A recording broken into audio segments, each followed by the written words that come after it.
Welcome to Chaotic Harmony. My name is John. This is Crystal. We talk about the joys and the challenges of teaching music in the elementary school classroom. We share struggles, we brainstorm solutions. And we would love to have you join us.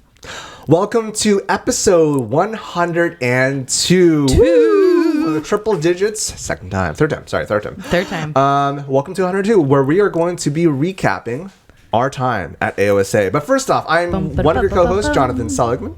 We also have Crystal. But also we have a different person also on deck. Who are you? I'm Rodnalyn. Hello. Oh, hello, Hi, Rodnalyn. Hello, everyone. We'll do a one-on-one with you later on, but just so people can know, like, where do you teach? I teach with San Diego Unified at 8 different schools in the South Bay area. Eight different Ocho. schools. That's more than one hand. Yeah. That's a lot of schools. We'll delve and more. We'll Yes. talk about her life a little later. But Rodnalyn is one of our fabulous San Diego AOSA members and Our Vice President. Madam Vice President, thank you for joining us salute today. you. Thank you. Hello. But Love we're to salute. we're not here to delve into Oh my Rodnalyn. gosh, we've got past president, and Oh, vice we do? president. what? Hey. How do you like that? The squad. I like that. Yeah. But We need a handshake. we need a handshake. We'll work on it later. But how do you like AOSA Why am I 2020? conducting? See, why are you conducting? You know, that makes sense.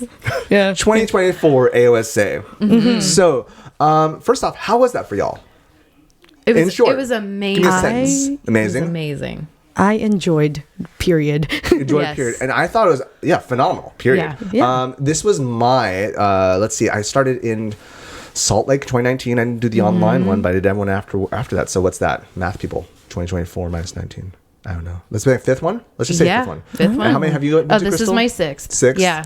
Counting And- 2020. Oh, okay. So you did the Yeah, I online one. count 2020. Hey. And Rodnalyn, this And is I am a newbie, so this is my second year, actually. cool. Yeah, So this is my second year. what was that like for you then? Like this being your first time is like all this energy, but this time now that you've been here, did the whole rigmarole once. What was it like? I think, okay, so compared to the first time was very like, oh my gosh, so many resources. And then like we get to my second year, and this is my third year teaching actually. So I feel like I'm a little bit more focused and I have a lot more things to look at. So basically this year I'm focusing more on like, how do I get my students to engage more or get that intrinsic motivation to learn by themselves. So I got a lot of that, and I think that was my focus in this conference, was to go to sessions that focus on that and social emotional learning. So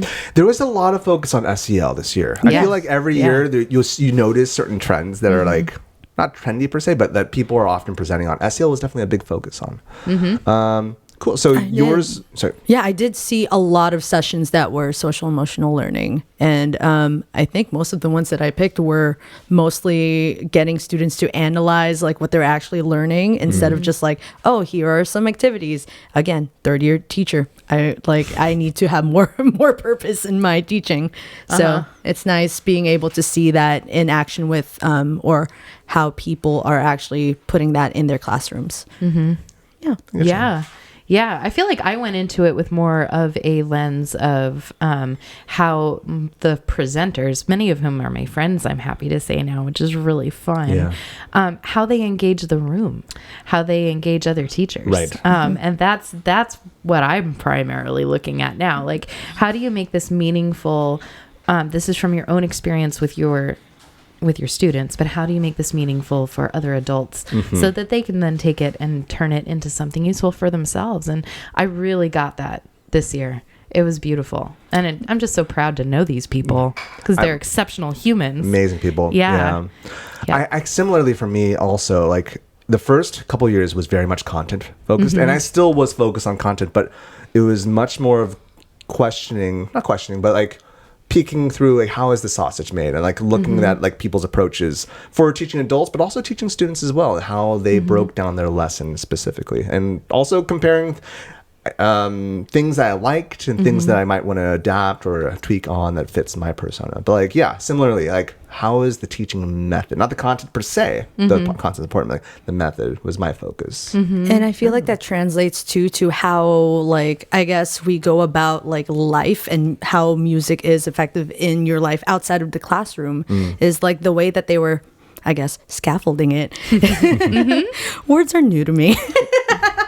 But like just the way that it's thought from like, this is your foundational thing and how do you build onto this in order for you to acknowledge or have more appreciation for what you're actually learning. So the whole connection thing with your students, I saw a lot of that. How do you connect to your students? Well, get to know them.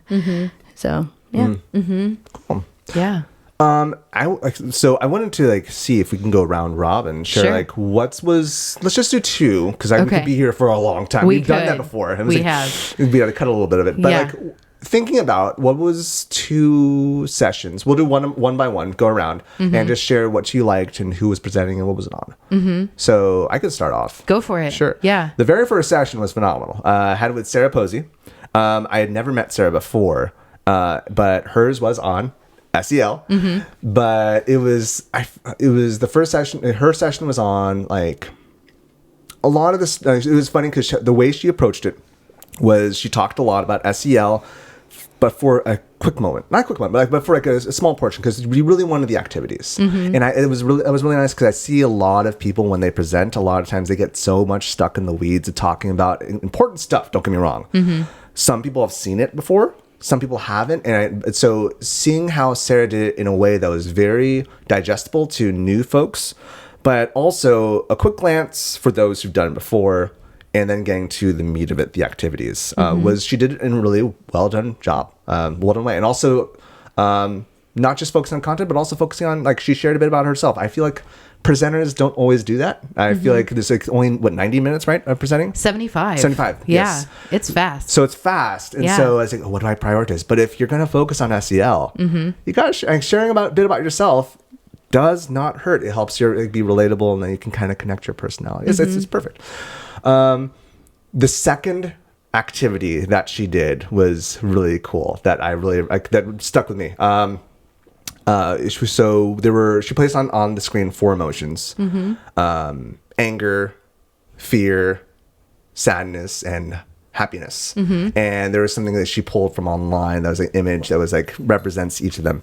And then we were supposed. She gave us a phrase from each of those emotions, and we're supposed to create a piece of music and movement that helps correlate with that. And I don't know about you, but with things that are happening around, I resonated with anger, so I went into the anger stage, and it was great. There's it being the first Orff session, it was great to just have everyone come together and just like, hey, we're hitting the ground running. Let's make something together. And our anger session was amazing to the point where like everyone else gave us a round of applause. It was great. Yeah. But the way she did it was like there was it was in rondo form, so she had a little song. And then we did this chant. It was about anger, and we were all shouting at the end. But the A section that repeated each time was so happy. So the juxtaposition was a little bit wild. But that was, anyways, like that all said, Sarah's session was really great and a great opening to the whole. You know, I think that's one of the most Conference. joyful things though about conference is that so much humor sneaks into the creation. You know, Yes. we're playing together. It's like we turn into kids again, and sometimes we're for catharsis, I think, like pretending to be the bad kids in our class, like being the knuckleheads, like just thwarting. No, I it. have no problem with that. That's always been me. So Right. But just like, to lean into when you have something like that going on, and it's great. And it also allows me as the teacher to think back on the times this is a busy time for us. It's in November. It's a hard time. We need to laugh. And we need, first off, we need to Yes. laugh. And also we need to give our students leniency to do things that are humorous, even if the activity itself is not necessarily for them. Like allow the students to take over. Sometimes like Let 'em as we get into concert season, it's easy to forget that. Yes. Oh yeah. Yes. Oh yeah. That's definitely where I am right now. So So Pressure's on, right? What spoke to you then, Rodnalyn? What was the session that got you? for me, like my focus has again like been like critical thinking and like how do I engage my students to think through like what we're learning in a way that it's more connected to them. So David Rao's like critical thinking one really spoke to me. It's just the way that he layered it, and he pointed out Bloom's taxonomy, and I saw that like instead of just like taking like, oh, you can use this question from Bloom's taxonomy and this question, but like the way that that pyramid is actually is that it's foundational. So like understanding it first and then like using your understanding to do something else, ending up with create at the top, which is what I mean what Orff is, right? Yeah. So that, and another one was we'll get back to you. So yes. that was perfect. Awesome. Cool. And also it reminded me because I need to poke David Rao on Facebook. You want to poke more? Oh, yes. Yeah. This has been I was ongoing made for aware of this. years. I reminded him to like during conference. Oh yeah, good. So it continues. Yes. Poke. If you're watching, poke. Cool. Well, I have to give a shout out to my fellow Studio 49 booth babes, Katie Hey. Brown and Jen Bouchan, who did the most lovely session called All Kinds of Kids, All Kinds of Awesome. And they did 3 lessons. They used 3 separate books. 2 of them were based on volume pieces. And they just led us through how they use these lessons in their songs in their classroom for every single child in the school. And they have, situations at their schools that I can relate to. They teach all the grade levels. They teach all the ability levels. And first of all, I just think Jen Bouchan is one of the funniest people I know in my life, and she makes me laugh, and I freaking love you, Jen. And she was just so honest about her students and leaning into their creativity. Like she talked about her severe autism class and how she said, they are the most creative kids that I teach. And she's like, I might put a xylophone in front of you guys right now or my kids and say, how many different ways can you play this instrument? And they'll be like, I don't know, you just hit it like that. She's like, my autistic kids will pick it up and be like, I can smell the bar, I can lick the bar, I can hit the bar on the ground, I can hit the bar on my shoulder. And I was like, yes, yes, this is what goes on in my classroom. But then she talks about honoring that as creativity. Yeah. Because it is creativity. And they deserve the chance to play instruments. And when she said that, I was just like, amen, sister. I felt that. love that. Yes, Yeah. they do. They deserve the chance to play instruments. And they'll probably disassemble it. And pieces will probably end up in But that's how it other is parts of the meaningful room. to them, though. Is right. that- That's how they explore it. Right. yeah. Yes. It was a beautiful session. That's I great. laughed. We all were opening up to each other. And then their song for the book, All Kinds of Awesome, was so great. It's all kinds of awesome. Be yourself and let us see. All kinds of awesome. What kind will you be? And then we're all sitting in a circle and everybody had to say 3 things.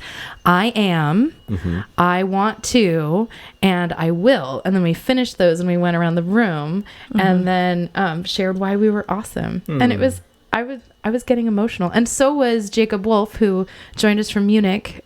He is the president and owner of Studio 49. And he had never seen Orff in the US before.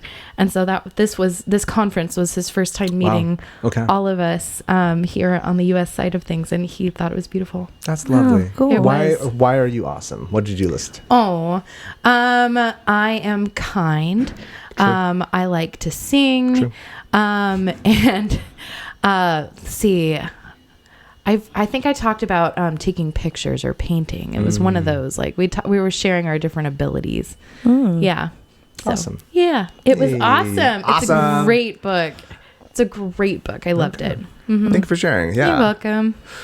Second one, I have to choose between. I it's need hard, the right? parameters, but I know. How do you narrow it down? There were yeah. so many good ones. Shall I do, like the whole Oscar? I want to give thanks to the whole list to everyone. Like, really, like I really did. I loved. Ooh, I'm looking through my schedule right now. I was like, I should there's look at it. There's some good stuff. Like There was good stuff. I went to my first I went to my first Judy Thompson Bartwell session, which Oh, was yes. with you, and we posted it on Instagram. We had so much fun. That was my first session ever. We ended up sitting next to each other. It was like, you're at this thing too? and that was amazing. It was fun. You wouldn't talk about like Yeah. how teachers process things properly. Like that was phenomenal. You take one Yes. small seedling and it grows into this beautiful thing, and then you have these people sneezing with tissue. Oh my gosh. That was Well, amazing. so Judy was one of the headliners. Yes. And she is absolutely a master Orff teacher. Like she is everything that I've ever learned with her. It's just beautiful. Mm-hmm. And she makes it about you. Like you were saying, Rodnalyn, like she makes it about the learner. There's some sort of input at every single step of the way. And from the moment she began with her little open and shut them chant with the hands, I felt like I was 4. And I'm like, I want you to be my music teacher. It was lovely. It was just natural. Yes. Like it was, again, She made it look so simple easy. concept. Yes. And then you have people just do simple things, and Yes. then it grows into something beautiful. I love it. And I've heard some of those things before, but she did it in her own way. And seeing her model how she has used it for years opened up this new facet to teaching for me. And I felt like I brought that back into my classroom with my 4-year-olds with so much joy. I did it's open, shut them, give a little clap, open, shut them, lay them in your lap, creep them right up to your chin, open up your little mouth, but do not let them in. And you put them behind your back. It was hilarious. I was laughing so hard. Anyway. And then, But we were laughing with her yes, in the session. because also it isn't just the chant. Then how do we explore it? We said it all high, explored we it said it low, we fast. said it in fast and slow. Yeah. and then it sounded like zombies. Some people took their slow time. It Yes, was they amazing. did. They did. It was amazing. Man, I said 2, but there's a lot more. That was a lovely extension to my TK lesson on Friday when I was out of spoons. I will have to say, I'm like, oh man, I got 10 more minutes. Well, guess what we're going to do? There you go. How fast can you say it? How slow can you say it? How high can you say it? Yep. They loved it. They could have done it all day. Maybe we'll do 3. You have so many, There's so right? much, yeah. I know. I'm glad that you brought that one up because I was like, I have to talk about Judy's session. And she is a fellow ASIM board member. I'm proud to say. Okay. Back to you, Rodnalyn. I'm Yes. literally still trying to process all of that. Sure. It was just It's a lot. It's a lot. There's just like a lot to take, and like I could look at my notes right now, but I'd be like, ooh, that looks good. Ooh, that looks good. Yeah, and I also found myself like being in these sessions and like, yes, like I'm like watching them do it, but I'm a very like, I have to do it my way kind of still. Is that stubborn of me? But like, is it? No. But like I'm just like I write it down and I'm like, ooh, like how can I make this more, because I feel like it needs to come naturally from me too. Yeah. So in order for me to like I would like change it, and how do I make it, since I also have again like a different situation with my students where there's still, they don't know what beat and rhythm is at that grade. Right. Because you teach 4th and 5th. Yes, 4th and 5th. Yeah. So For 8 different schools. yes, for 8 different schools. Yeah. That's 5 plus 3. 5 plus 3. Yeah.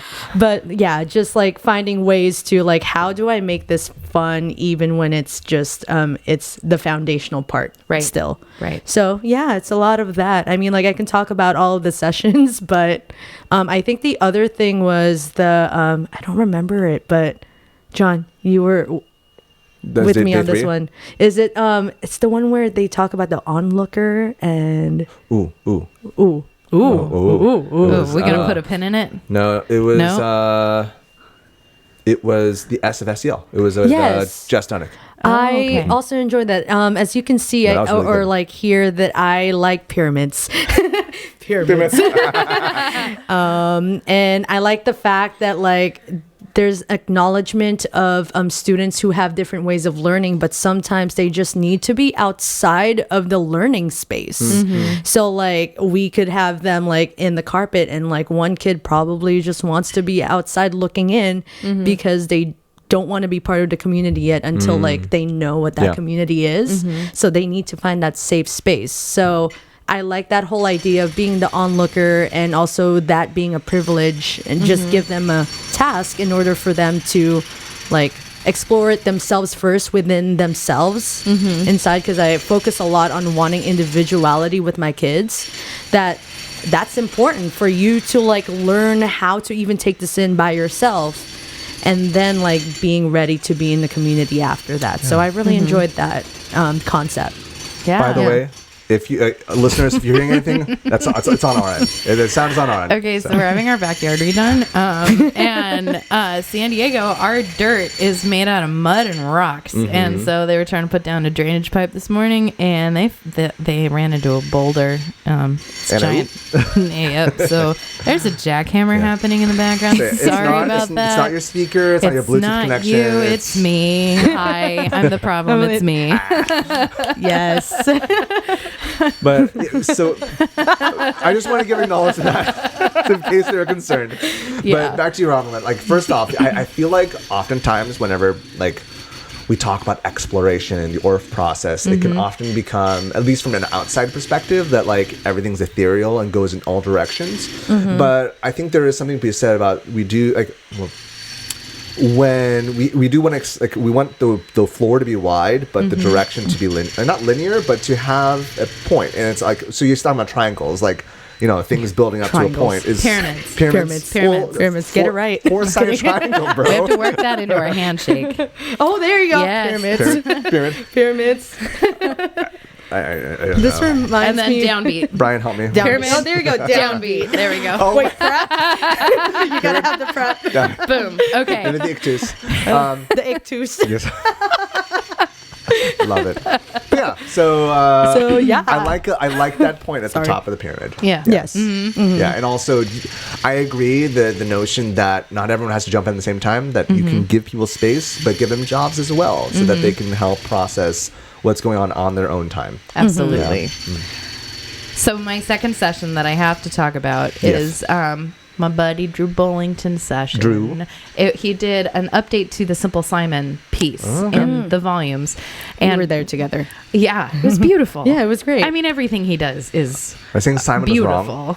Well, Did so Simon we update? learned Simon it in never our do. level 2. We learned it in our level 2, and there's 2 problems with Simple Simon. Sensible. Simple Simon went up Pieman going through it. Met a Pieman going to the fair. Said Simple Simon to the Pieman, let me taste your. Guess what my kids always say? Underwear. Every time. Hey. Can't teach that song because nobody tastes your wares. And I mean, anyway. Your fair, so, your lair. Yeah. Your mare. That piece, when I Mare? tried to Like teach horse. it. Oh, fair. Ew. When I tried to teach it 8 years ago, it didn't go so hot. Sure. And also, like Drew pointed out in his session, it's about calling somebody simple and suggesting that they are of a lower quality than you, and making fun of somebody who doesn't process as quickly. And that doesn't feel right to teach kids that we're trying to teach how to be good humans. And so when you know it better, you do better. That's right. So he came across a book called Señorita Mariposa. Mariposa. And so he updated the words to be about Señorita Mariposa. Cool. Okay. It was beautiful. Señorita Mariposa, you have caught my eye. It's really lovely.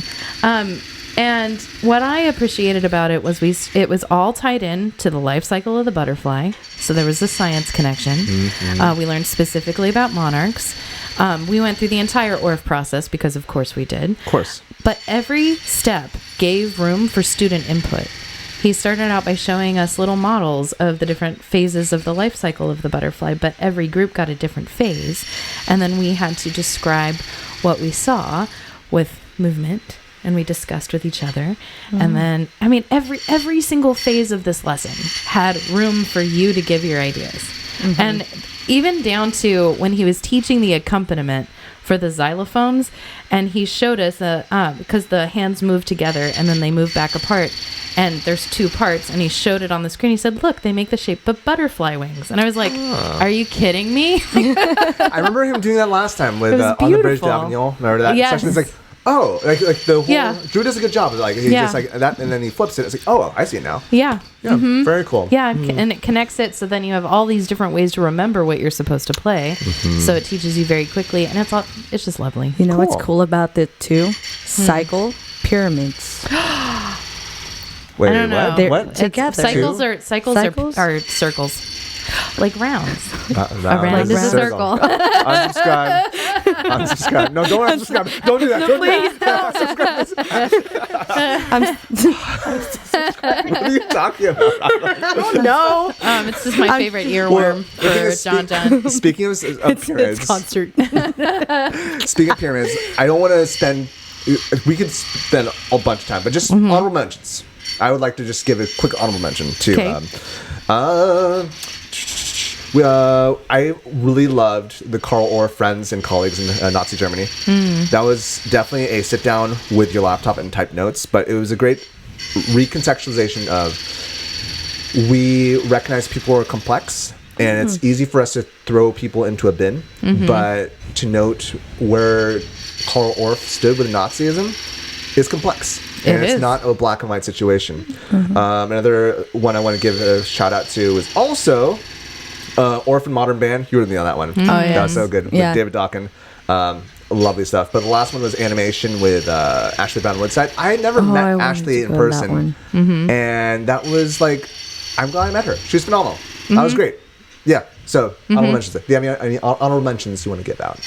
Rock band for sure. That was great. Fun.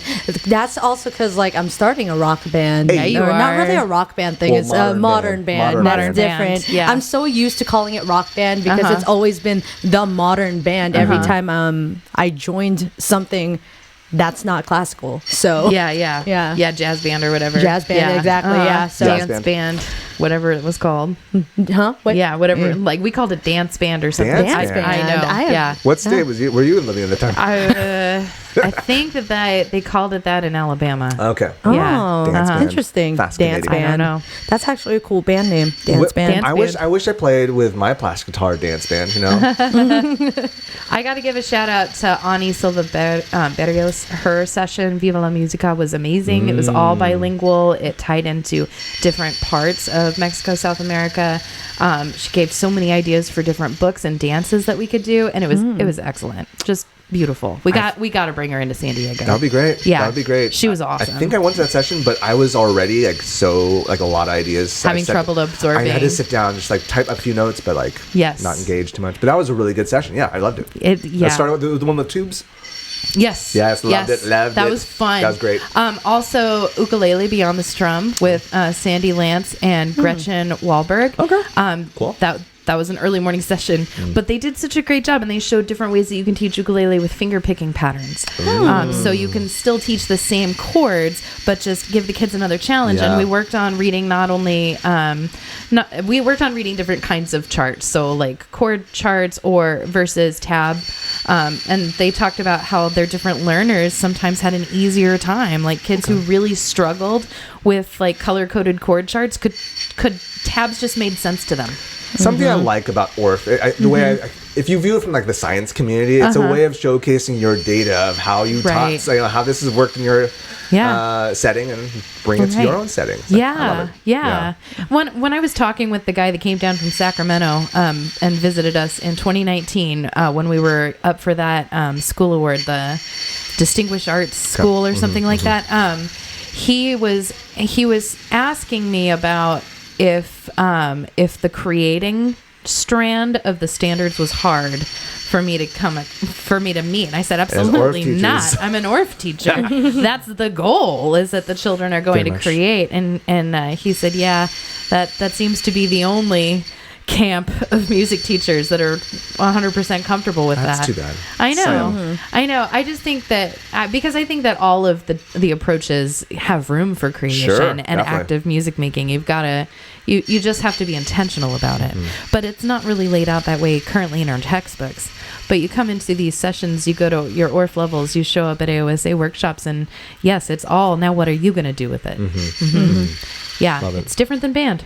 Dance band. Dance band. Different than dance band too. Although, I mean, you can make an argument with jazz band, and for sure. You know, really, you're improvising. You could also make an argument for orchestra, for choir, for band, but it's just been structured in a way that it is very teacher centric. And yeah, it's true. So I was having an online conversation with, I forget his name. It's like, what was it? Tobias Ed. I forget his actual name, but he's on the Instas, and he was talking about like the perception of concert band is oftentimes teacher-centric, and tell me if I'm wrong. And so I guess, no, it's not. Like, a lot of times. So. Anyways, that could be a conversation for another time. Another time for sure. And we could also, speaking of conversations, we could have long conversations here, or we could have some conversations with our guests. We have some online guests that we ask some questions to, some lovely people. So we're going to jump right there. Hi, guys. Hey, awesome. Christina is a long-time listener, I found out. But, Oh, yes. But, From the beginning. first-time showcase. And so I hope we can have a one-on-one with you later on. But thank you for being part of this. First off, first question is, was this your first time at conference?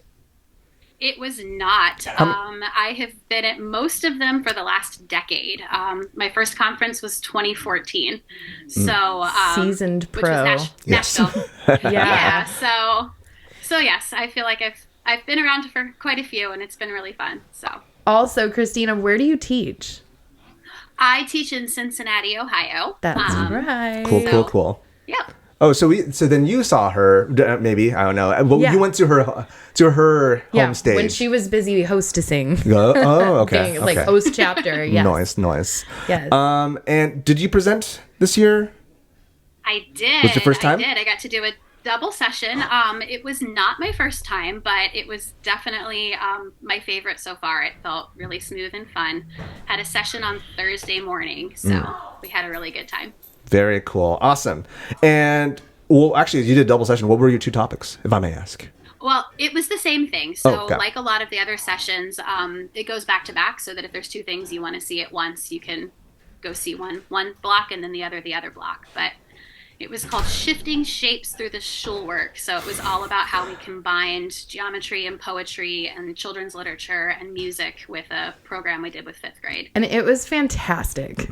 I have to Thank you. say, Oh. we had so much fun. That's awesome. Yeah. I missed it. I'm sorry to hear that. But I'm guessing the alliterative element of your title was intentional. Yes. Oh, yes. Okay. 100%. So another question for you is, like, why do you take time out of this exceptionally busy time of the year to go to AOSA conference? Why is that for you?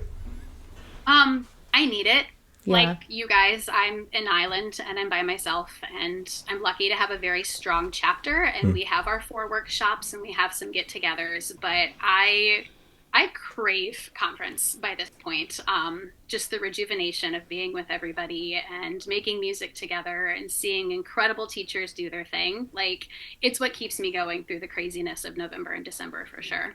I feel you there. Yeah, 100%. absolutely. Yeah, it would be very nice to have like 2, so we can have like a little bit of a boost come March. But yeah, no, I agree with you full-heartedly. And lastly, what do you bring home with you after coming to this year's 2024 AOSA? What did you bring home? Gosh, I brought home just a sense of peace. I had been struggling. The 2 weeks leading up to conference were really rough at school, and just realizing that I'm not alone and that we're all in this situation and that we can do beautiful things with children in the classroom, even if it doesn't always feel like it. So I think that was the biggest thing for me. Love that. Yeah. Yeah. Thanks so much for popping in, Christina. And Of course. we will definitely have to arrange a longer conversation. Yes. Real Sounds soon. great. All right. And thank you for being one of our longtime listeners. We love you Of deeply. course. yes.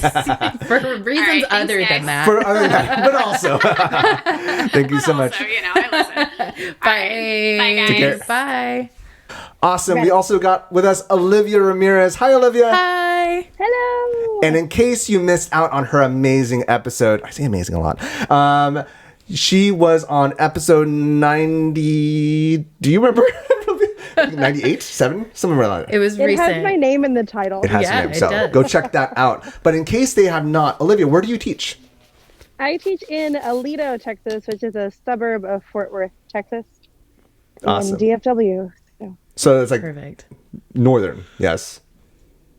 You would think. Oh. Texas is odd. It's North Texas, but not the northest Texas. Nothing. Okay. There are The categories big that I state. don't. The Yeah, roads are it's, weird in Texas. It's like calling San Francisco Northern California It's when bigger there's than like us. 3 hours of California after know. San Francisco. So it's like that. true north. Yeah. So Olivia, we got a few questions for you. First time, did you present this year? I did not, but I have applied to present for the first time. I have applied to present for next year, so Ooh. Yes. So keep your Prepare for eyes me peeled with for that. that. Oh, looking for that.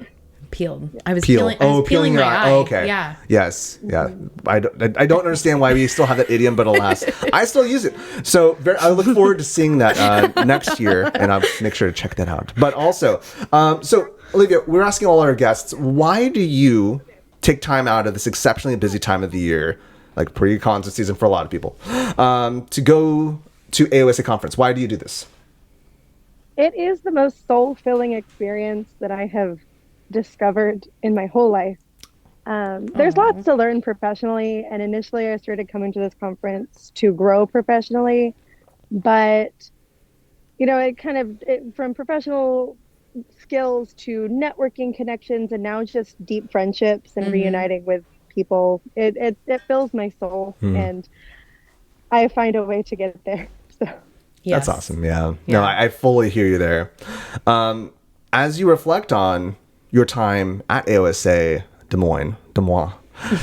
That's how I've been saying it. Yes, that's the way to go. Duh Mwahh. Whether it is personal or whether it is something you got like from a workshop itself, what did you bring home with you? What's something you brought home? I was trying to think of things that you might ask. And so I was honestly going through my AOSA app thinking like, what were some sessions that were like really impactful? Because I've had some in my history of attending the conference, and there were some good ones that I went to. It's really fun to watch master teachers always, and just kind of learn the art of like how they weave it all together and how they drop just the right information at just the right time. But I think the big takeaway was all of the conversations that I had throughout the conference with so many different people. I was joking with probably you guys, I don't know, because I would just hop from group to group to group to group, just, with whatever interesting conversation. I would follow this conversation. I would, like, somebody said karaoke bar, and I was like, sweet, I'm getting in your Uber. Like, so Yeah. I would like retell the same stories probably to people who were there, but like I was just uniting and connecting with so many different people. And like I said, like when I first started coming to this conference, it was the professional growth that I was really looking for, and I still get that. But it was those personal connections. It was being with people, making deep friendships, people that I had just met that morning and then like almost died with. That's the thing. But that's another podcast.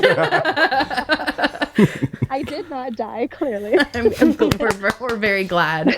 But like, that can only happen at an Orff conference. Facts. It's true. Very cool. Olivia, thank you so much for spending time to just recap and chat with us. Sure. Hopefully you don't get, taken away with hot dogs later on. So, Hopefully not. We're going to have to explain that later. or you can follow, you posted on your Instagram. Where can people follow you? My Instagram is at oheyolivia, but it's OHHEYYY. Oh, hey. Go find her if you want to hear about how she almost died from hot dogs. Exactly. And became trauma bonded with other Orff teachers that she just met that morning. Thanks so much, Olivia. Take care. Bye. Thank you. Bye. Hey, Jamie. Hi. Good to see you. Hi. In case you missed out, Jamie was on our last episode with the AOSA crew on episode 101, and also she'll on the next one as well for part 2. But in case they didn't see this, Jamie, where do you teach? I teach in Sacramento, California, and specifically in San Juan Unified School District. I've been teaching there for 5 years now. Nice. Awesome. So, question for you. Did you present this year at AOSA 2024 Duh Mwahh? I did not. Did not. Do you intend to in the future, though? That's in the plan. And the plans. Okay, cool. So, keep your eyes peeled for that. That should be a shirt for us. It should. So next off, why do you take time out of this very busy time of year to go to the foreign country of Des Moines and go to AOSA conference? I go for multiple reasons. Well, of course, there's a professional reason because I always want to I'm always interested in seeing what other teachers are doing and seeing what ideas they have and how it can inspire me, or oh, I didn't know I could do it that way, or oh, I forgot I could do it this way. So it's more like a reminder in a lot of ways of different teaching styles and different approaches to doing things. But also the big reason that's closer to my heart is to see all my friends who are there. Yeah. And to make new friends like the two of you when I met you in person. From my levels courses, there are some people I hardly ever get to see. And so I say, hey, it's our annual meeting at the Orff Conference. Yes. I get you there. And also, that's why I met you. Like a lot of these people that we have on the screen, that's where we met. So I get you there. I feel you. And lastly, what did you bring home with you? Whether it's physically, whether you bought an ukulele, baritone ukulele, like one of these foods. Hello. Hi, that's or me. maybe it's an idea from a workshop, or just a conversation you had with a friend. What's something you brought home with you? You mean this time or just every time? This time. This time. It was, I guess what I brought with me was, I guess it's kind of hard to narrow it down to one thing. I guess a couple of things was just a good reminder of seeing good friends and how everybody's doing and just relating on similar things that we're going through, like in education, whether we're in a private school or public school, whether we're in Maryland or in California or wherever we are, we're all there to be together and have our own affinity group. Yes. And the other thing is to professionally speaking, I took away a lot of different teaching styles. There are some that I really appreciated, some where it was very practical, very organized, very structured, and I was oh, I could probably do it this way a little more. And then there are a couple where I was I wonder if I'm doing it this way where I'm talking a lot, or am I doing more doing? How am I engaging my students? Is this Am I doing it this way or am I doing it that way? It's helping me reflect more on my teaching practices. I got you there. Yeah. Well, Jamie, thank you so much for being a part of this, for jumping on last minute, but still showing your face. And we got to do a one-on-one session with you. So hopefully in the future, we'll do that. And can't wait for part 2 of our La Bond movement. Get ready for Tetris. So yeah. Intense. Take care, Jamie. Good seeing all of you. Bye. Thanks for having me. Bye. Yay, we made it work, everybody. Woohoo! An audio and visual. So let's do a little round robin. I've got 4 friends joining today. So I've got Lisa. Hi, Lisa. Hello. Lisa, where are you from? South Central Pennsylvania. So technically I live in Lidditz, I guess. Yes. Technically.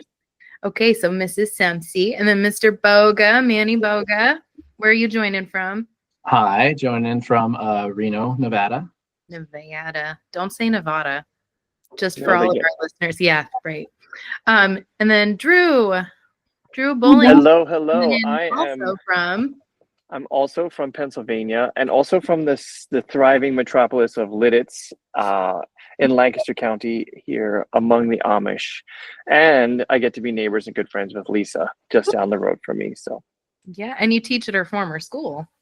I teach at the school that was her school, but I was there before she was, and then she left before I left. So I'm teaching.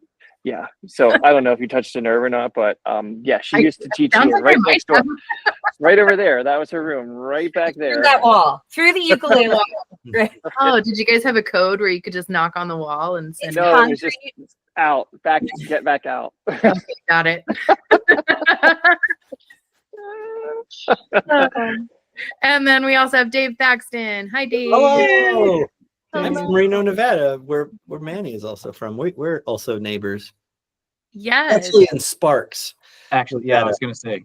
But we live in Sparks and we teach in Sparks, but nobody knows exactly where that is unless you're from Nevada, which is the correct way to say it.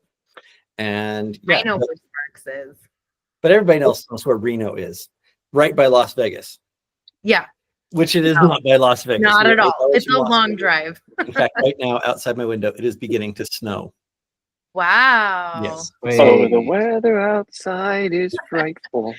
Outside my window, it is 75 degrees and sunny here in the Not in snow. Thanks for joining. It was so good to see all of you guys in person. Yes. It was so good to be together. So I just have a couple of quick questions. Dave, did you present this year, or was it? I did not present this year. I was off the hook. You were. You just got to play. He was facilitating AOSA bingo. Yeah. Yes. Yes. Those shenanigans. I think we should talk about that for a second. What is AOSA bingo, and why do people need to be friends with Dave Thaxton in order to get in on it? You don't have to be friends with me. No, you do. You just have to bump into me. Actually, I have it right here. Yeah. He was carrying around a little... I have the avocado of bingo. It's a little handbag. It's an easy peel avocado, and inside, shockingly realistic. avocado. There are little bingo cards with all sorts of things that happen quite frequently at conference. This year, I made the bingo cards really, really small, mostly so they would fit in this here avocado, and also to save paper. But we have all sorts of things like eating a meal during a session, a music sweater, a football jersey. I didn't even see any of those. You know what? I got that in my hotel lobby. Oh, that kind of counted it. Josh Southard, the AOSA president, eating a non-potato vegetable. Mm-hmm. People claim he accidentally ate a green bean at the banquet, and it almost ended his evening. He just about couldn't recover. A crumb horn and a banjo in a session. So I also couldn't find that one. I had a crumb horn in a session. Yes, if you were in a session with Rob Hampton, you had a crumb horn. He brought his crumb horn. I was disappointed. I didn't get any crumb horn this year. I don't know how that happened. I can't tell you how many times in the group I was in, they were like, "I've never seen that instrument." I was like, "Crumb horn." I was like, I was hunky straight guy away from bingo for most of the conference. So I'm right here. You're all right here. Look at this. Oh. As far as I know, there wasn't a rubric that had to be consulted. It was personal interpretation. Personal interpretation. That's fair. Okay. But Drew and Lisa, you guys did present. Yeah. So there's so many different ways to go to conference. I feel like I've been 4 times now. And my first year, I just attended sessions and hung out with people. And that was amazing. And I feel like it's just changed over the years now that I'm more involved with teaching with Orff, Studio 49, ASEM. Now it's more about making connections with other teachers from across the country through all those various avenues. What is life like on the presenter side, Lisa? Well, it all depends on how prepared you were prior to conference. Well, knowing you, were. Listen, knowing me, I feel like that just not across the bow, Lisa. I know, right? The stacks of book next to me made me a little less prepared prior to than I like to be. But no, it's just prepare for your session, have all the materials, and then for me, it's like be super flexible in the sessions. But I get anxious ahead of time, like. I always want to do well for my peers. I so respect all the sessions that our colleagues present, and I'm always in awe of what they're able to do. I just kind of want to live up to that, right? Like you kind of hype yourself up for like, can we do this? And then you do, and it's amazing, and the energy in the room's fabulous. And then I crash and burn. So I was the afternoon of Thursday, which was right up against Drew's sessions. Our sessions were happening across the hall from each other at the same time. And the next day I was toast. Like I wandered the vendor floor and played with puppets. I brought a puppet home, a little monster this year. That's what I found on Friday. And then I finally went back to sessions in the afternoon. I was kind of toast, after being so in the moment. Like making sure I'm trying to meet the needs of the people in the room the best I can. That takes a lot of energy, I think. And you get all amped up for it. Like I do, at least. Drew, how do you feel? Well, I mean, start with well.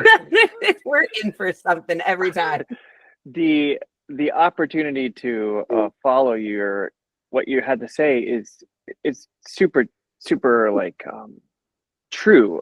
The intention is where we start with wanting to do a really great job for our family and for our friends. You know, AOSA is a chosen family, and I actually wrote an email to Brian Burnett today because I have a drum that looks just like this that I left in the session room. Actually, I think someone helped me by cleaning up and put my drum away, and I didn't notice when I packed it, and I was unpacking and I found everything except for that drum. I'm like, oh no.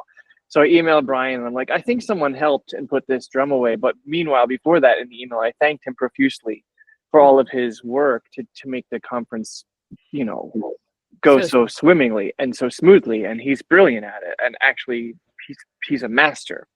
And I commended him, and he said his line was, I love helping my friends. Let me actually, it's worthy of being looked up. There it says, I love serving my friends. That's what he said to me. And I thought, now that is an encapsulation of why we do this work and why we get so bending over backwards to do it really well. And when you said you were toast, Lisa, I'm like, part of me was like, there's a little bit of a giving tree story and all of that. Like, it shouldn't take that much from you to give, right?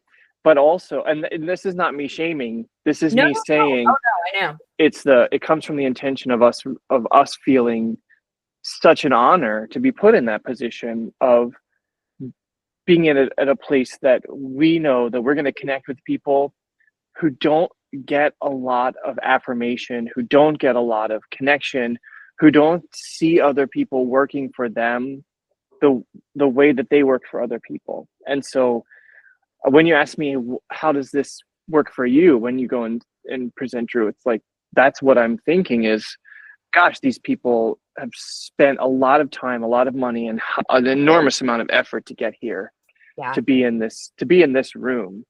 And I'm going to make these, 75 minutes count for as much as I can possibly make them count. And also be really intentional about authentically honoring the ideals of our organization and the founders and all of the people that have come before us. And there was a lot of conversation at this conference about standing on the shoulders of giants. Mm-hmm. And that I feel responsibility to that too. Like, if my teachers were in the room, I want them to be proud, and I want them to see their teaching coming through as well. And not just my Orff Schulwerk teachers and mentors, but all of my teachers. I want any of them, if they were in the room, to feel like they've made an investment in me that's paying forward. So those are some of the things I want to talk about. I will say too, the flights from the East Coast in were really rough. So the turbulence coming from Chicago into Iowa, like, I wasn't feeling great on Thursday anyway. Like, I had like the turbulence hangover. So then you go and then you do 2 sessions back to back, and you're just like, I need food and sleep, and Friday was dedicated to food, sleep, and puppets. It was great. Well, that kind of brings me to my next question. This is such a crazy time of year for all of us. We're all gearing up for holiday concerts. This is a musician's go time until Christmas morning. But conference has become this non-negotiable thing for me in my life. I need it in order to see my people and get through the year. Manny, why do you think it's important to set aside this time in November in this crazy season to get on a plane and travel and take some time off work and go to conference? Oh my gosh. Yeah. So going to conference is just so immensely valuable. And like, just from looking at the professional development that we get just in general, like if you were to look at it just on an hour's base, that's crazy. When I tell people, when I'm advocating at my school, when I'm telling people about what we're doing there, they're like, you do all of that? And I'm like, yeah. And we meet after also. And we continue that for X amount of hours infinitely, because the night just becomes this door of time, and and we just continue to think and learn and interact and play and create all the time throughout the conference. And it's not just in the session. I learned so much outside of session, talking to people and making new friends. This conference for me was all about meeting people in person that I've had lots of interactions, like Lisa, that I've had lots of interactions with online and talked about with and to other people, and just finally making that personal, like in-person connection, which is really valuable to me. And having that personal connection to what I bring back to my classroom is so important. And so, like, conference is a non-negotiable for me. We're in that time of life right now, babies and stuff, and so like every other year is kind of our rollout right now. But you know, like, it's still a non-negotiable, and we work it in because it fills my heart, and I got to see my people. And just like Drew was saying, it's family, it's friends. So yeah. And what other conference is like this? I'll give you an example, because everybody says, well, I'm going to this conference, and everybody has this picture in mind of days of PowerPoint lectures in a big hall with, just endless sessions. And maybe if you're lucky, you get a piece of rubber chicken to eat at the end of some of this. And it's my library, or not my library, my computer teacher at my school, she knew I was going. It's like, oh, conference. And like, yeah. And she had gone through Iowa, and she was super excited about this cave that she and her family had visited on a road trip like a couple summers ago. She said, you have to ditch that boring old conference. You have to go see this cave. And I'm like, no, it's 200 miles away. It's just, I know, but it's totally worth it. Rent a car, just don't go, get a hotel there for a couple days and just skip out on the conference. Like, no, I couldn't convince her that this was something I'm not going to do. By the way, the cave ended up being closed for winter, but I am not going to skip out on these sessions to go look at a big hole in the ground that's closed 200 miles away. It's nearly in Illinois. So it's, it's hard to describe. It's like, this is an active thing. You're always moving, and you're dancing and singing and making music with friends inside of a session, outside of a session, talking and thinking and connecting with your dear friends that feel more like family in so many cases than your friends. So no, I'm not going to go skip out and look at a big hole in the ground in the middle of a cornfield. I'm going to do this. This is nothing else like it anywhere. I agree. It is the chosen family, like what Drew was saying. I can't think of any other place where, from the minute I touch down in the airport and I get off the plane, I see other people with ukuleles on their backs, and it's just a giant bear hug for 4 days after that. You're just going from bear hug to bear hug. Every time you turn a corner, I haven't seen you, and it's so special. You can't walk in a straight line. You can't. I'm going to the session. Oh, hi. Uh-huh. And okay, I got to go. Whoop, oh, hello. Here's a hug here. I couldn't even get through busy DIA, and I'm carrying my ukulele, and Mika anyway comes up and taps me and says, hey, Dave Thaxton, where are you going? Like, I think the best part is these people are the people that know how to connect really human to human. Mm-hmm. And that's not the interaction, unfortunately, with everybody in your life. Mm-hmm. Right. And so, like, the people attracted to this approach who make it their life's work really are in it for deep human connection for their students, for themselves. And so when we go to conference, it's emotionally exhausting in the best way. Yeah. Right? Emotionally exhausting in the best way. I've never experienced anything like it until my first conference in Atlantic City. It was unbelievable. Unbelievable. Yeah. Yeah. I mean, that Apparently they had a conference. Because I like the instruments, like, right? That's just kidding. What, Drew? I was saying apparently there was a conference in Atlantic City and I helped to run it. You were in disguise. I felt so. Here's a true story about a connection to conference. Like the Philadelphia chapter was the host for the Atlantic City conference in 2016, and we all had been really in love with conference for, you know, going and being connected and all of that, and out of the conference experience that we came away from at the end, working so hard to make the conference, you know, so successful, and we're really proud of that conference and the way that it came together. It was a really good conference, but there was a limited team of maybe 8 of us that worked really hard to plan it and make the wheels turn, right? And then we had people that helped a little bit, but there was a core of like 10 or so, 8 or 10 of us that were like a little bit intensely involved, right?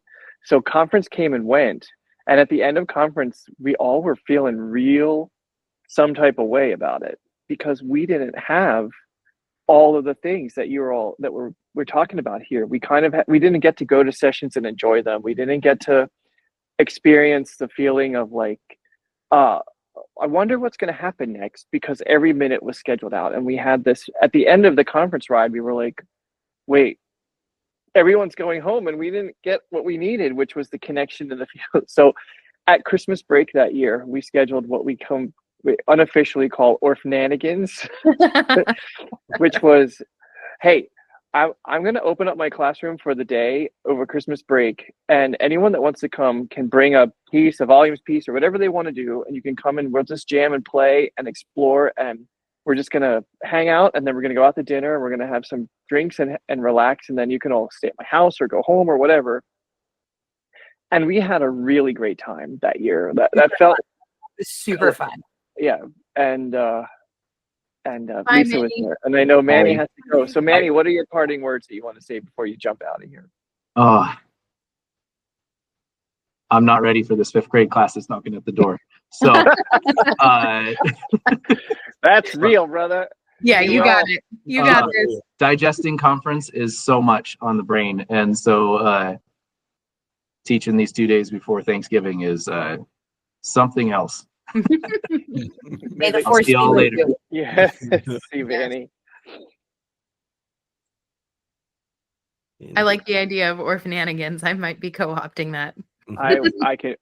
Lisa and I can help you put it together. And I think I remember even in the first official Orffnanigans, I'm pretty sure we had David call either back when we were using Skype or something. I remember you were there. You came and we did one of your 10-8 pieces. Yeah, there were different people that came in on the screen. Different years.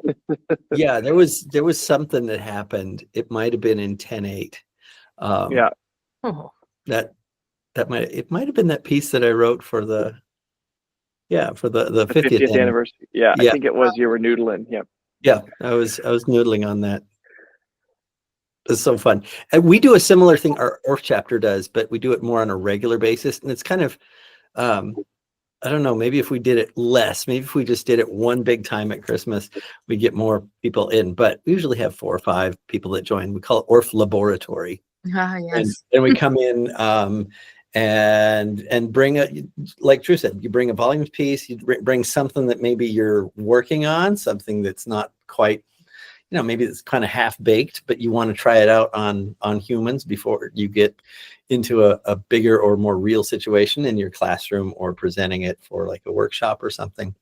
And you just noodle with stuff and it's really relaxed. And then afterwards you go out for dinner and it's a nice time. It's something that we need is that creative part and also the social aspect of it. It's a great balance. Yeah. Yeah, we need each other. We need to remember that we're not the only marshmallow of a human that feels all the feels and has all of this, intention bottled up, and we give, and we need to know that we're not the only ones. I've told my student teachers several times now, this is the meaning of the unicorns. You know, there's only enough like room for one per school. So that's why there's only one per school. But you put us all into the same place for 4 days and it's an explosion of joy. And then the universe has to spread us all out again. Yes. So that nothing burns down. Yeah, right. And Cindy Giebler calls it Brigadoon. Yes. It's like the music, it's like, or it's our Brigadoon, you know, it emerges from the mist and then it goes back into the mist. And it does very much feel like that. So. Yes. Yeah, I was thinking about that too. Before we go, what is one thing that you're carrying with you from this conference that maybe you've already brought into your classroom or that you've just been chewing on intellectually? While you chew, I already told Judy this at our ASIM meeting last night. I really took a lot from her session, her open close session, and just seeing her teach these silly, simple little songs, especially at the beginning of her session, reminded me how much I love to play with my students. And I just felt like I was that much more able to model that for my student teacher right now. That yes, this is deep work. Yes, this is important. Yes, we need to be able to answer all of these big questions for the government so she can go get her credential or whatever. But also, it's about just playing with the kids, and it's a joyful way to spend your days. Yeah. I think something that I took, which we all know, is that at least everybody on this screen knows, is that the Orff approach is multifaceted, right? So I went to a lot of sessions that these people, I don't know them personally, and it manifests itself in so many ways, and they're valid because it's process teaching, and you can see the process, right? You know the imitate, you know the explore, you can see the create within it, but it's not one thing. And I think it's super validating for not just us on the screen, but people who listen to this podcast to know that it's not prescriptive. You really bring yourself into the mix, and who you are is perfect when you get here. And what we're trying to do is add to your praxis, right? And how do we help your kids evolve and you? Like, I'm a different person at the end of each course I take and each conference I go to. And like, it's just this gradual evolution all the time. And to see that it happens differently and through different lenses is super validating. And knowing that there's a place for you in the elemental world. I think walking away from this conference, it was really evident because people came at it from so many different viewpoints and with so many different kinds of materials, whether they were volume centric and that was your springboard, or it was a folk song and that was the springboard, or something that was composed by the presenter or someone else. That process teaching is just a way, it's a vehicle, and that we all bring ourselves into that process. And I think going home knowing that it gives me personally some peace, because I'm just me, right? And my way is also valid, but so is everybody on this screen and everybody who's listening. If you're using process teaching, it opens a world for your students, but there's so many ways to do it. And that's what I walked home with after all the tears of all the things, you know, and good, joyful tears, and cracks open your heart when you're at conference. But knowing that the approach is an approach, not a methodology, you know, is really big and evident. Yeah. Well, I'll jump in next, because I realized this is my, depending on how you count 2020, which was all online and digital and different, but I'll count it. This is my 24th conference I've been to. So, and I'm just kind of noticing how I have experienced the conferences throughout, you know, from 24 years ago till now. It's such an evolution. Like before, I was immersed in this creative process and like, oh wow, I am on this train that's going to, where's it going? Somewhere exciting. Wow, this is amazing. And we got to this end result that was so satisfying and so fulfilling, but not really, I was just experiencing it. And that was so wonderful. I kind of wish I could take all the things that are in my brain and set them aside and then go back to that, that first, second, third, just one of those early conferences where I was like, I don't know what's going on here, but it's crazy and wonderful and I love it. And then it was like I started becoming enamored with the people that were teaching. It's like, oh my gosh, these are the Orff gods, and I'm going to go see a session, and oh my gosh, guess who I got to sing with, and guess who I got to dance with, and all of these things. And then it became, okay, these people are doing nothing more than any of us could do every single day. They're just really, really smooth about it. And so what is it that they're doing? And so it became watching your processes and going, aha, I see what you're doing. Oh, this is brilliant. That's great. I'm going to incorporate some of these processes that are, again, not a methodology, not a curriculum, but these are the processes. And now I experience it because I see the processes. I'm so familiar with them and I adore them. I am focused now on the other people that are in the course and how they are reacting and creating, because we have some of the people that this is their first conference. And like, I don't know what this train is that I got on, but it's going to an amazing place and I am here for it. And my head is blown and I love watching that. I love how they start working together. These are people from around the country, around the world with different approaches and different backgrounds. And yet here they are making something that is beautiful or collectively silly or just so artistically fantastic together that it's bringing them joy, and that's bringing me joy. It brought me so much joy. And then I would say the highlight of the conference then was seeing that end result happen with children in the St. Paul Schools performance, which was absolutely knock your shoes off, not a dry eye in the house. We saw these creative processes, the end result. This is what happens when you do this with children and where it comes through. And then the last song by Elizabeth Kamosi was just, I knew I needed something from this conference and I didn't know what that was, but it turns out that was it. It was that piece as a culmination of all of that program. So boy, that left me feeling so good in such a good way.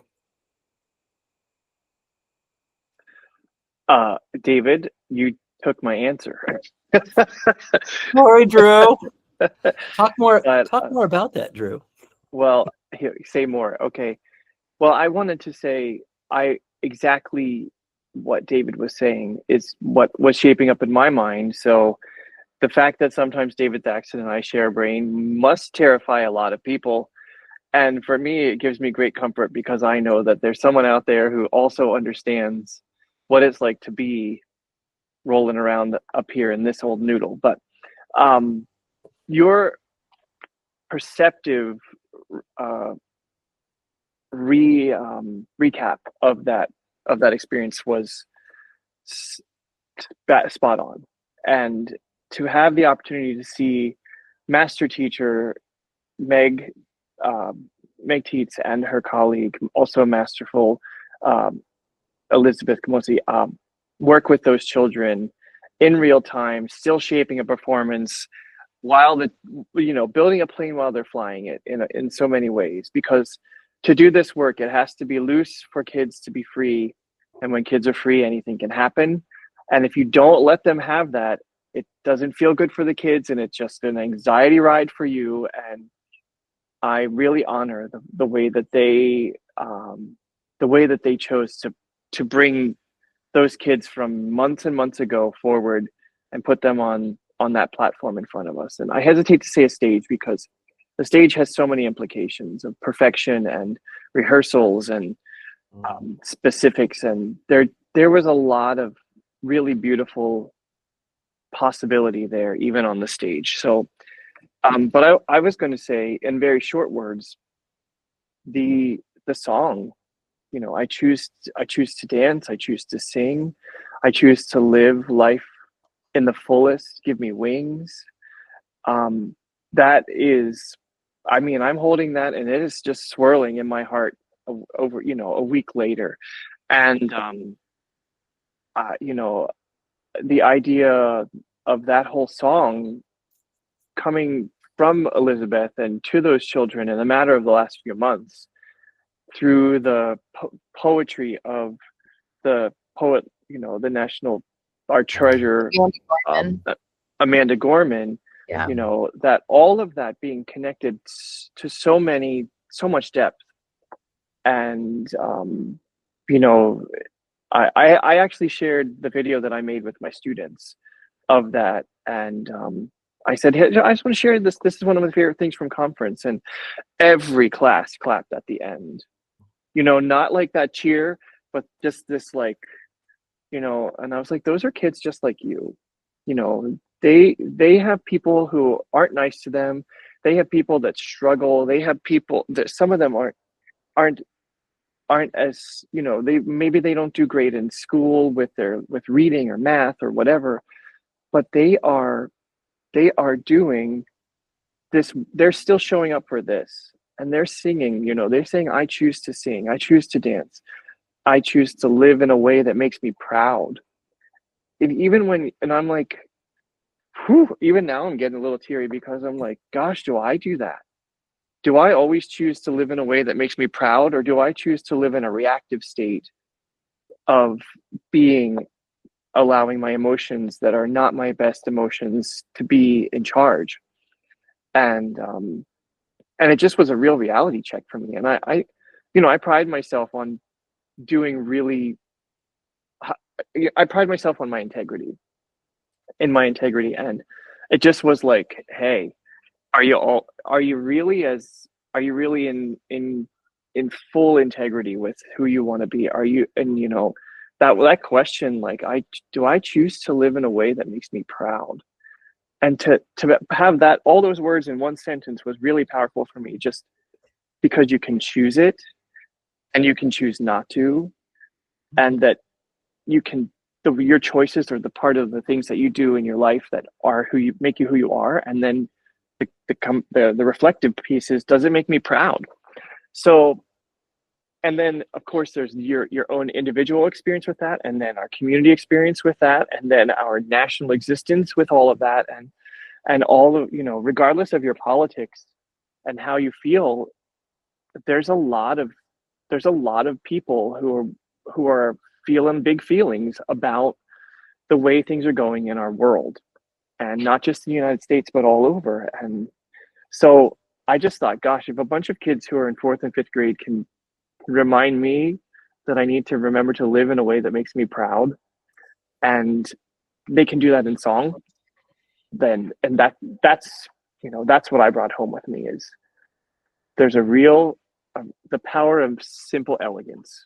And that's what that poem, that piece of music was elegant simplicity and brilliantly delivered.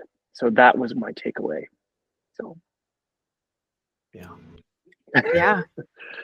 Absolutely. I mean, I can't build on that. So we were you and I.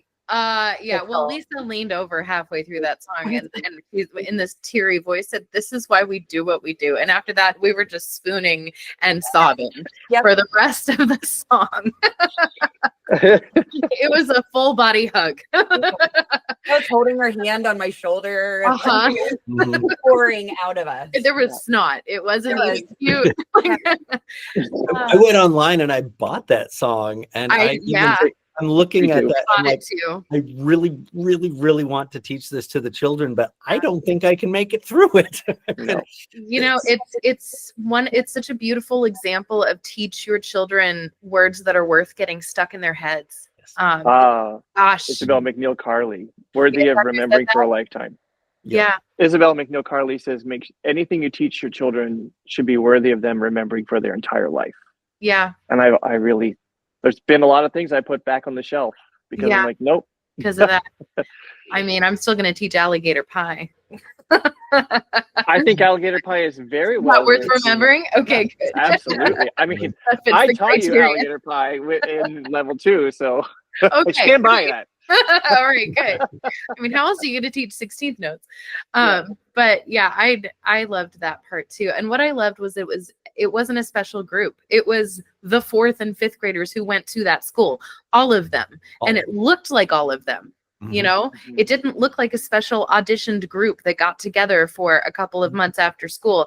This was put together during music class by all the kids in the school. And it was perfect and beautiful in its messiness. And it was amazing. I felt like I was watching the very best possible version of something that could actually happen in my classroom.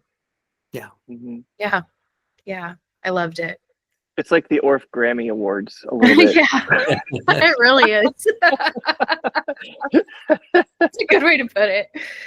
Yeah, it was beautiful. We really haven't had children's performances since COVID, too. Yeah.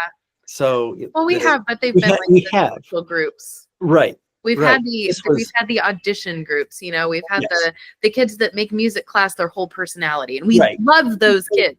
We live for those kids, but that's not the majority of the kids that we're processing through the music room. But this whole school, big thing, big stage. Yeah.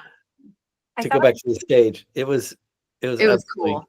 I thought something that was super powerful about that performance, because I nearly said that, and I was like, all right, just step that back, because it was like a moment, right? But I think something that was super powerful about that is that every child was moving. Every child was playing. Every child was singing as well. It wasn't just, okay, we have the group that's playing for this one, and then there's a small group moving and everybody else is doing, like, the children were down the aisles doing movement, flanking the raised platform. You know, yes, there were kids playing instruments and that rotated in and out, but they were swaths of children. You know, it was just lots and lots of kids. And it makes you feel so good that, so what if they sang a wrong note, or a kid's voice cracked, or the blend wasn't quite perfect, and you know, it was. Or my personal favorite, watching that little girl shimmy up to the microphone. The shimmying was amazing. Hello. I know. This is my personal solo. Yeah. It just. I do want to walk it back. There have been great children's performances. The last year's at Albuquerque was absolutely stunning. And Kansas City. I just realized Aaron. How much that has been lacking. I'm even still recovering from COVID and not having that, and how much that feeds me. These with real actual kids. And every time I see it, it's like seeing it for the first time. It takes me back to 24 years ago, Dave, watching a performance going, what am I seeing? How did they do this? This must have taken 10 years to put together, but these children are all 10 years old or younger. What is going on? How does magic happen? And seeing that, like, oh, it's these processes that you can use with your actual kids who are weird and come in crying because somebody stuck their tongue out at them at recess, and you can take this and make such a beautiful experience out of it. So yes, I am so glad to see all of the children's performances return, and it feeds me. It's good stuff. Well, thanks so much for setting aside the time to come pop in and talk about conference. I feel like we need a debrief, right? You go and have this mountaintop experience, then it's like, all right, back to work. Monday and go. All I have is this lousy bingo card somebody gave me from inside of an avocado. And I didn't even win anything when I won bingo. Well, I did, but it was ding dong as loud as I could on the airplane on the way home. That's not a good prize, Dave. I don't think anybody claimed their winning prize of I definitely didn't. Ding dong. Diggy diggy dong on the wanted to arrive in one piece back home. Well, Next year there should be a QR code for when you win, and it'll take you to a wheel of useless prizes. The wheel of That's a useless great idea. prizes. Yes. Yes.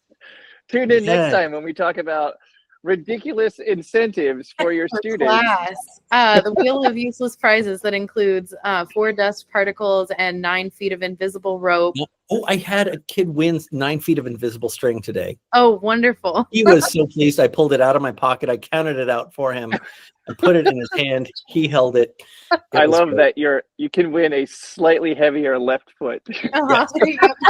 Your left foot will now, for the rest of your life, be exactly 2 atoms heavier than your right foot. You won't notice it, but it will be heavier. Yeah. Mhm. Congratulations. Oh my They're pretty god. great. They're All right. awesome. Okay. Bye, guys. Have an awesome Goodbye, everyone. Thank you, Crystal. Bye. Thank you. Love you all. Love you too. Bye. Awesome. Thank you so much to those guests for jumping in. But so, guys, what do we want to see from? We do this every year, but what do we want to see from the next year? What's something we hope to see from next year's conference over in Kentucky? I mean, honestly, we've said this before, but I would like to have more intentional time to get together with people, because that is why I go. So many times I get stuck in the hallway between sessions because you can't walk in a straight line anywhere, as Dave Thaxton shared. You constantly are bouncing from group to group, getting your hugs and having these deep, amazing conversations, but the days are so packed with sessions. It would be nice to just have that be a thing. Intentional connection. Yeah. We kind of did that with the DEIA group during lunchtime. Right. But and the also affinity it's difficult. groups. Yeah, the DEIA affinity groups, but it's also Yeah. difficult because it's also during lunchtime. So. Yeah, right. Exactly. But also, I'm glad we went. I'm really glad I went. But yeah, I see it. Yeah. How about you, Rodnalyn? What if we had something like the DEIA thing, but like as with everyone? But I mean, like, of course, there's already that a banquet, but That's true. So, what if like it's a national like chapter share-ish kind of that'd be thing? Like, but that's big. That's a lot. I don't know how. See, I always thought it'd be fun to do like Orff speed dating. Kind of like that. That's kind of like what I was you thinking. shared this last year. Expound, remind me. Well, just like where you'd be sitting, like one group of people be sitting down at different tables. Like that. And then you just go like meet each other, and we have some conversation prompts and a bell that dings, and 4 minutes to meet this person and go. Yeah. As an introvert, depends on the day. Okay, that's yeah. You hate that idea. It's like the moment in church when they're like, "Now it's time to pass the peace," and Jonathan's like, It's like new student orientation in college again. So musical chairs. Oh my gosh, there musical would be lesson broken chairs. hips. I mean, I feel musical like lesson chairs. It'd be bad. I feel like that's what the evening sessions are all about. That's true. Like, I didn't go this year to any of them, sadly enough. I was Yeah. past 2 years I've been exhausted after a day's worth. But like, Yeah. you didn't go. Did you go to any of the evening sessions? No, I did You should not. try next year. We were both tired. You were pooped. Yes. And I think Folk at dancing. at one point I was invited to a thing and I said, "Yeah, I'm gonna just sleep." during this." Yeah. Yeah, I did less late night hanging out this year than I have in the past. Noise. Yes, it's true. Yes. What would you like to see improve? For me, I think it's about the opening ceremony. I love, first off, huge shout out to the opening ceremony. Yes. The kids' performance of Redacted. Yes. That was amazing. We And- unpacked that enjoyed that, thoroughly yeah. in my little small group earlier. Oh, did you? Yes, Okay. yes, we Yeah, did. I was unfortunately not there. But that was amazing. It was amazing. Especially once you... Well, first off, if you weren't there, they took Amanda Gorman's... Well, did you already talk about this? We did. Okay, then I We won't go did. over too many details then. But the thing was, I was really hangry at the point. And so as they were unredacting each line... Slowly. I was like, are they going to unredact every line? You're like, is each every movement- word? Yeah, no. Yeah. But it was a really beautiful moment of like when everything was stripped away and the final 2 pieces were showcased. Like, wow. And you recognize what this poem was all about. Yeah, those kids got us in the feels. That was Definitely. great. Yeah. That was amazing. My thing is, the opening ceremony, I love the kids showcase, but my 2 things. Thing 1 is that I really do feel like this should be live streamed. I recognize the necessity of keeping intellectual property of the sessions kept. I get that. But when it comes to showcasing the students and their performance, this is what the world needs to see. Right. Like when people think about Orff, I don't know what people think about it anymore. Yeah. I know what I thought. I didn't think this. I didn't think a lot of things. But like, I think if people saw this performance of kids performing, they would throw their confetti into the air. I don't know. But like doing this live stream would help a lot. And secondly, I really am glad they give thanks to all the people they give thanks for, but I think it could be done differently. They have 2 big screens. They could pre-record a lot of the stuff and showcase what's happening in the classrooms of people they give honors to. And have like individual talks, and you could see visually instead of just verbally thinking. Exactly. Yeah. So I feel like a lot of the stuff when you give honors to people, except for the principals, everyone else and principal of that school, everyone else has felt like a resume being spoken. And why not have people share stories? Why not showcase the kids doing their art while it's being done? And also that would give way for people who need to go from point A, walking from their chair onto the stage. It kills the dead time by showing on showing on the screens while they walk from point A to point B. Careful saying this too loud because you're going to get yourself a job. If you want to hit me up, Joshua. Patrick, hit me up. So they'll be like, great idea, do it. But honestly, works. That's a nonprofit. Really, that is a great idea. I agree. That would help a ton. It would help with visibility. It would help also with just because everyone loves the content, but I just don't think the presentation is there yet. Yeah. But that's what I would love to see for next time. Okay. Yeah. Okay. What would you like to see next time? We would like to see you. So if you weren't there, get in, loser. We're going shopping. Shopping time. So yeah, let us know your thoughts. What did you like about AOSA conference 2024? Will you be going there next year? Kentucky. We'd love to see you. Type in the chat what you want to see, what you liked, all the good stuff. But until then, we have a break. I want to take a quick break and thank my husband, Bryan, who's been working behind the scenes producing these episodes every week on all of the platforms and on time. But you need to know that he is first a financial planner for Mission Trails Financial. Mission Trails Financial is a partner that seeks to guide clients in the journey to financial success. They believe that people need a financial advisor that aims to provide strategies for success. Mission Trails Financial helps people navigate investments, tax planning, and insurance. Imagine working with an advisor who isn't tied to specific brands.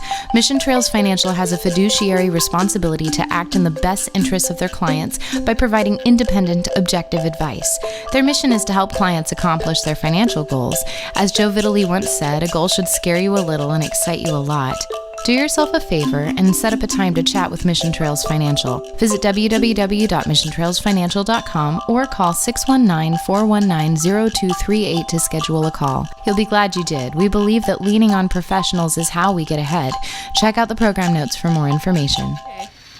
Cool. Welcome back. But before we get to our spiccato, we have our left turn.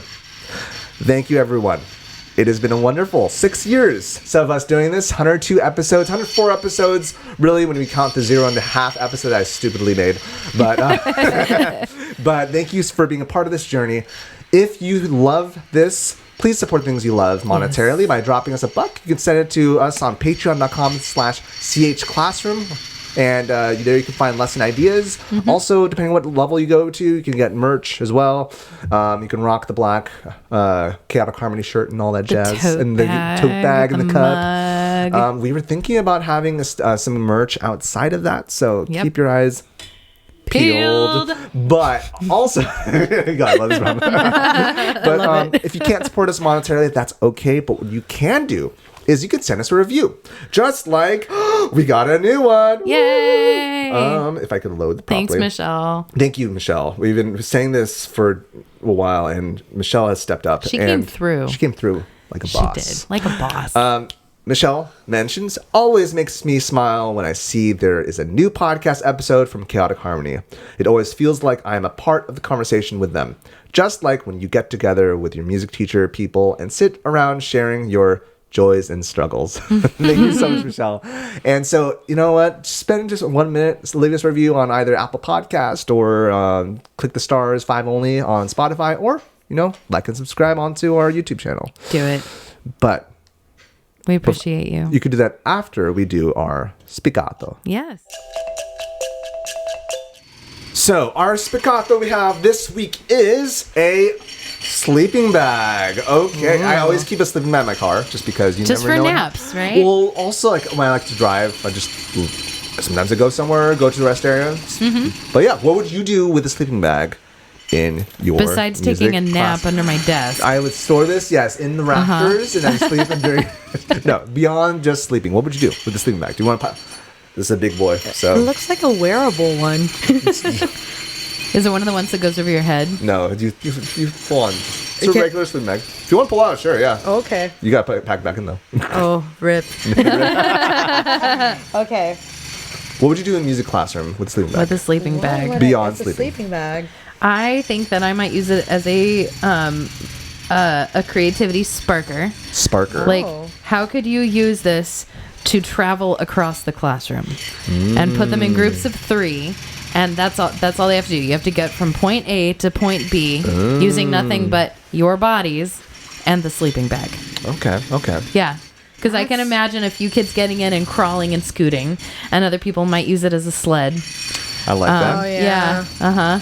All I can think of is kind of just like making a shape out of this sleeping bag. Okay. So, I don't know.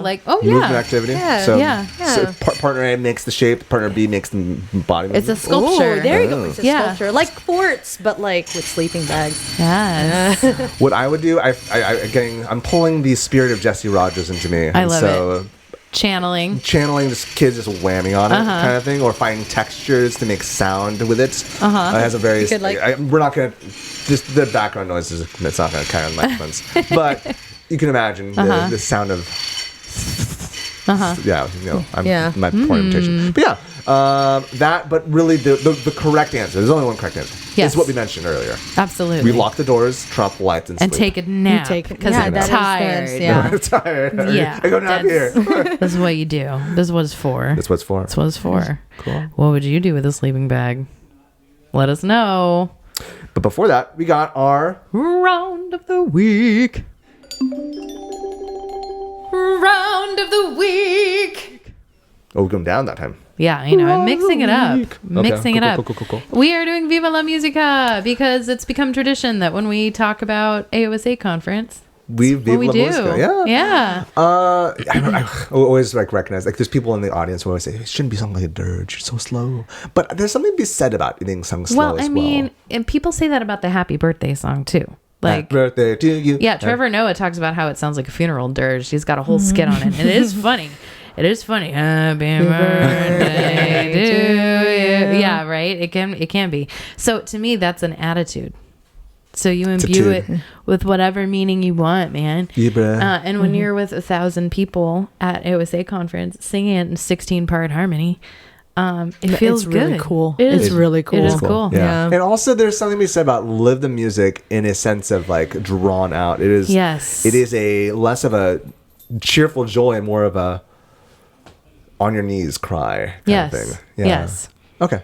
Exactly. Shall we dance? Viva, viva la musica. Viva, viva la musica. Viva la musica. Can we do it line by line just to our new listeners here? Yep. Listen and repeat. Viva, viva la musica. Viva, viva la musica. Viva, viva la musica. Viva, viva la musica. Viva la musica. Viva la musica. Am I too much of an alto today? No, I'm good. We're good? All right. You good? Shall we No, try it? I'm an alto. It's fine. We're good. I'm a soprano, but sometimes my voice pitches lower. Let's try it again all together. Viva, viva la musica. Viva, viva la musica. Viva la musica. Viva, viva la musica. Viva, viva la musica. Viva, viva la musica. Viva, viva la musica. Viva, viva la musica. Viva. That was my time. I'm still learning it. It's all right. Sound great. It's okay. Rodnalyn, thank you so much for joining us. Yes. It's nice to have a third It chair. is. Yeah. It is. Do you want to shout out where people can reach you? Yes. Where can people find you on the socials? Y'all could find me at Porcupines and the Balloons on Instagram. So at Porcupines and the Balloons. And the balloons. Yeah. That sounds like lots of popping going A lot on. of- yeah, a lot. That was a nice pop. Oh, thank you. Thank you. Sometimes I nail it. Or like you feel can find free- me at Miss. Oh, sorry, you were no, done. No. I was Yeah. gonna be like, I guess you could find me on Facebook too. Just search Yeah. up Rodnalyn Sesse. Wait, Rodnalyn, how do you spell that? This was my whole thing at AOSA is telling people it's like a fishing rod. And and Lynn. What is it? Creative. Oh. I used it less though this year. Proud Like of you. first year, I So was proud just of you. like, this is gonna be my I like thing. it. You just lean into it. Yeah. Sorry. All right. Go ahead. No, it's all good. You can find me on Instagram, Mrs.Pridmore, and all the socials under my name, Crystal Pridmore. Crystal like the sparkly rock. Noise. And you can find me at Mr. Seligman, MrSeligman on all the socials, be it Instagram, Threads, Blue Sky. I'm going to add on to that soon enough. Just tack it all on. And then you can find us at CH Classroom on everything. If you want to find us on the YouTube, it's a little weirder though. It's at CH-class. Just things happen, Yeah. And then if you want to email us your thoughts, your questions, your inquiries, email us chaoticharmonyclassroom@gmail.com. Thank you so much for being a part of this. We'll see you guys next time. Bye.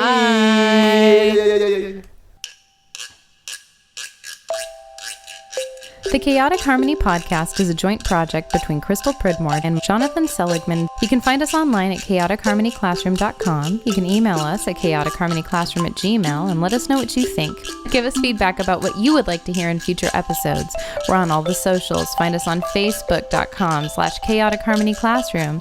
You can find us on Twitter at CHClassroom, Instagram at Chaotic Harmony Classroom, and you can even find our episodes on YouTube. Chaotic Harmony is the name of our channel.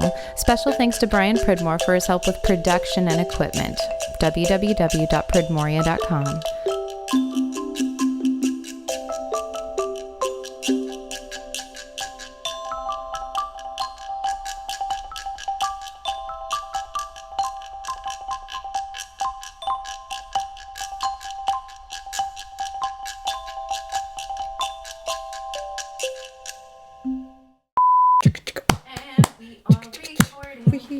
Okay, I have no clue how well balanced we are as far as the Zoom audio. We will find out. Well, I know that I am All right. unbalanced. What were the questions? At the best of times. What were the questions we asked?